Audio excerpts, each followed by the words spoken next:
Mordor's personnel and equipment losses have been breathtaking since the beginning of the three-day war. In this episode, a brief overview of the situation on the front, Russian vehicle, and troop casualties.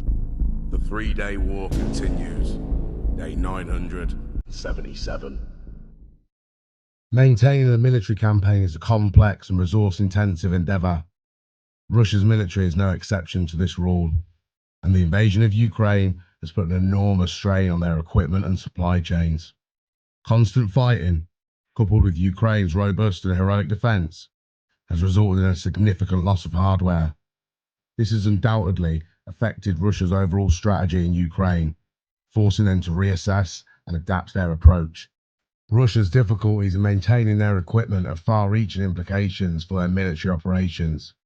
The lack of reliable hardware has forced them to rely on less effective tactics, ultimately hampering their overall progress in Ukraine. The scale of Russia's equipment losses is breathtaking. According to reports, they've lost thousands of tanks, hundreds of aircraft, and thousands of pieces of artillery. Visuals of destroyed or abandoned equipment litter the internet, providing a grim reminder of the war's devastating impact. Heavy fighting has continued throughout the summer of 2024 across almost the entire 1,000-kilometre-long front line in Ukraine, alongside regular missile and drone attacks on Ukrainian energy infrastructure and population centres. Russian forces have been making a concerted push in the eastern Donetsk region towards the strategically important city of Pokrovsk. Pokrovsk sits at the intersection of key roads and railway, making it an important logistics hub for the Ukrainian military. After weeks of heavy fighting, local officials have reported that Russian forces have knocked out around 80% of critical infrastructure in the city. At the time of recording, the advance of Russian forces appears to have been halted around 6 miles from Pokrovsk. This is due to Ukrainian resistance and in part to the reported redeployment of some Russian forces to combat the recent Ukrainian incursion into Russia. However, some Ukrainian officials appear skeptical that they will be able to hold the city in the face of the Russian onslaught indefinitely. One frontline commander who spoke anonymously to the BBC News voiced fears that the city could become another Bakhmut, fiercely defended at significant cost, only to be vacated in a subsequent withdrawal. Ukrainian forces have also withdrawn from the frontline town of Volodar after a hard-fought and heroic 2-year defence. Volodar sits on elevated ground near a railway line that brings in supplies from Russian-occupied Crimea. Its capture arguably marks the most significant battlefield victory since Russian troops took control of Avdiivka in February 2024. Analysts have warned that Russian forces will now be able to use the town as a launch pad to attack other Ukrainian strongholds to the west. Its occupation also deprives Ukrainian forces of a way to interrupt Russian supply lines. Ukrainian Commander-in-Chief Alexander Syrsky has reportedly ordered defences to be strengthened in Donetsk as a result.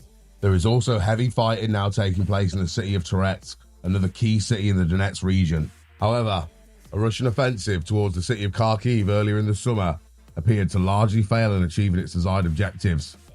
The offensive was one of the most significant ground assaults since the start of the war.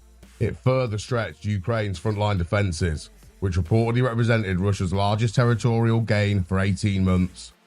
The battle also took place during the 4-month delay in securing future American financial support and munitions for Ukraine. Overall, Russian forces have reportedly captured around 800 square kilometers, or 310 square miles of Ukrainian territory in 2024. Recent estimates also suggest that since 2022, Russia has destroyed or captured more than 50% of Ukraine's power generation capacity. This has forced Ukraine to implement power outages, with the winter of 2024 approaching. However, Russian forces continue to experience significant loss of manpower and equipment, with October reportedly being the deadliest month for Russian casualties since the beginning of the 3-day war on February the 24th, 2022. Mordor continues to experience significant losses of personnel and equipment as it prosecutes the war in Ukraine.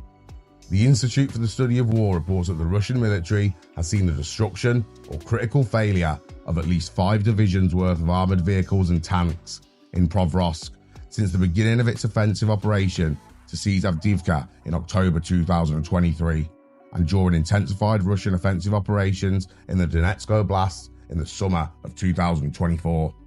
These losses have led ISW analysis to speculate that the Russian military command may not be willing or able to accept the current scale and rate of vehicle loss in the coming months and years. This is because of the constraints in Russia's defense industrial production, limits to Russia's Soviet-era vehicle stockpiles, and the Russian military's failure to achieve operationally significant territorial advances through mechanized maneuver. According to the Ukrainian Ministry of Finance, drawing on calculations provided by Forbes Ukraine, the total loss of Russian equipment in Ukraine since the beginning of the full-scale invasion comes to a total of over $73 billion. From the dates of October the 26th to the 27th, the estimated losses for Russia on the front line amounted to 1,440 soldiers, in addition to 39 artillery systems and 100 vehicles. The total combat Russian losses from February the 24th, 2022 to October the 27th, 2024 are estimated to be personnel over 689,000, tanks over 9,100, armoured personnel vehicles over 18,300, artillery systems nearly 20,000, multiple launch rocket systems 1,240, anti-aircraft warfare systems 984, aircraft 369, helicopters 329, cruise missiles 2,625, warships, boats 28, Crimea River, submarines, the Rostov-on-Don 1, vehicles and fuel tanks nearly 28,000. As of 10 PM on October the 26th, a total of 159 battles took place on the front line throughout the day. The most intense fighting occurred in the Povrovsk and Kurakov directions, each recording 40 engagements. On October the 25th, for example, according to the Ministry of Defense of Ukraine, Russia lost 33 armoured vehicles, 34 artillery systems, 7 tanks, 1 air defence system, 73 UAVs, 79 vehicles and fuel tanks, and 22 pieces of special equipment in one day. In addition to the high losses of troops, in 2024 alone, Mordor's artillery losses were thought to be worth over $8 billion. The recent seizure of Volodar follows a series of costly, failed Russian assaults near the settlement over the past 2.5 years. Russia attempted at least 2 major offensive efforts to seize Volodar in October-November 2022 and January-February 2023, both of which resulted in heavy personal and military equipment losses. Russia's previous military defeats around Volodar notably resulted in the attrition of the 155th Naval Infantry Brigade. I've covered those Vatniks fucking around and finding out in previous videos. If you look for Volodar, you'll find them getting absolutely decimated on the channel. September 2024 was, until this month, the most bloodiest month for Russian forces so far, with around 1,271 soldiers killed or badly injured per day. Throughout the war in Ukraine, Russia has suffered catastrophic losses, reportedly losing up to 90% of the personnel it had at the onset of the conflict. The staggering death toll, estimated to be 10 times higher than Soviet losses during the war in Afghanistan, is difficult to verify, but is consistent with independent open source reports. Russia's approach to warfare aims to wear down Ukrainian forces and expose their positions, drawing them out into a fight. Ukrainian drone footage circulating online often captures unprotected Russian troops advancing towards Kyiv's positions with minimal air or artillery support. Russia has always been willing and able to overwhelm the enemy with the bodies of its own men. While costly, this strategy has also proven effective, leading the Russian army to a series of victories in Avdiivka, Bakhmut, and most recently Volodar in eastern Ukraine. But then with that, the Vatnik video diaries have come back in force, and we'll be looking at this either tomorrow or the day after with the Russian military officers KRU. There's lots of these, which is nice to see. They're all complaining either they haven't been paid or they're being sent on suicide missions by their officers, or the officers are what they call nullifying troops right there and then, executing soldiers. Fuck around and find out, hey dickheads. There's no problem with the payment. You're under a misunderstanding here, fellas. The payment is on completion of the contract. When you fertilise properly, your relatives get the potatoes. You're misunderstood. There's no payment coming until you've completed the contract. That's what they're all there for at the end of the day, isn't it? Blood money, mercenaries.